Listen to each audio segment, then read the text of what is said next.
What's up, YouTube? So Rachel and I are just having some conversations. And the phone's ringing. I'm a busy girl.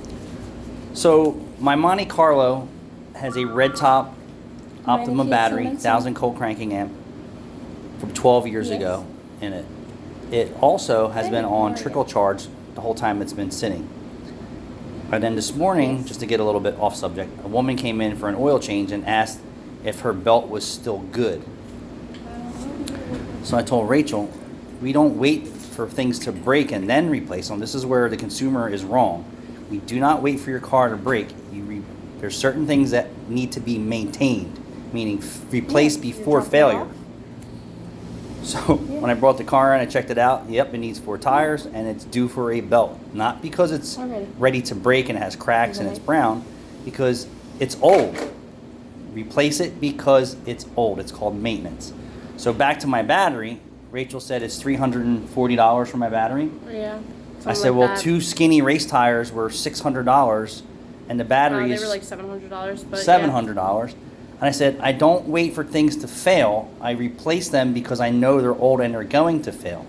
So why am I getting a new battery that I already have that's perfectly fine? It still starts my car, because this is the mentality, right? People say to us, well, why do I need a new battery? Because it's old.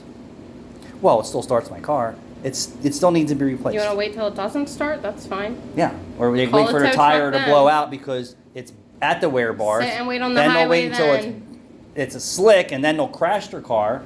Then the insurance company will pay for that customer's damages. And if the car is not totaled, they'll fix it. But the customer will drive out of the body shop with their car all fixed up from the accident with bald tires and bad brakes still. Do you want to talk about this customer now with this car that thinks he got a whole new engine? Did not get a whole engine. He said the belt was replaced with it. I didn't say the belt was bad. No, I didn't. I know. I'm asking you that question. I didn't really. So I got into GDI and oil and all that with him, no. and he doesn't. It doesn't need that anymore. No. No injection service either. He said that. Well, fuel injection technically he should get done because they put his old fuel injectors in. They put his old fuel injectors back in his engine. He did not get a completely brand new engine. He only got certain parts replaced. Okay. And he's still driving overextended oil changes based on his sticker that's in his window. That's a scary sticker. Plus, the air filter is completely clogged.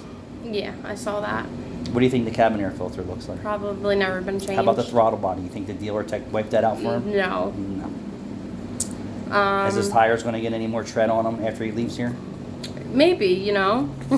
It'll just grow some rubber. Preventative maintenance. The roof on my house, the tile started to come off. One or two. Need coils too? I had the roof replaced. I called my insurance company because I paid for that. They would only pay for half my roof. And I said, well, what do I want to do with a 25-year-old half a roof? Of course, that's their angle on their game to choke the consumer out when they should have just replaced your whole roof. But I ponied up for the difference, so I have a whole new roof. Thanks for watching.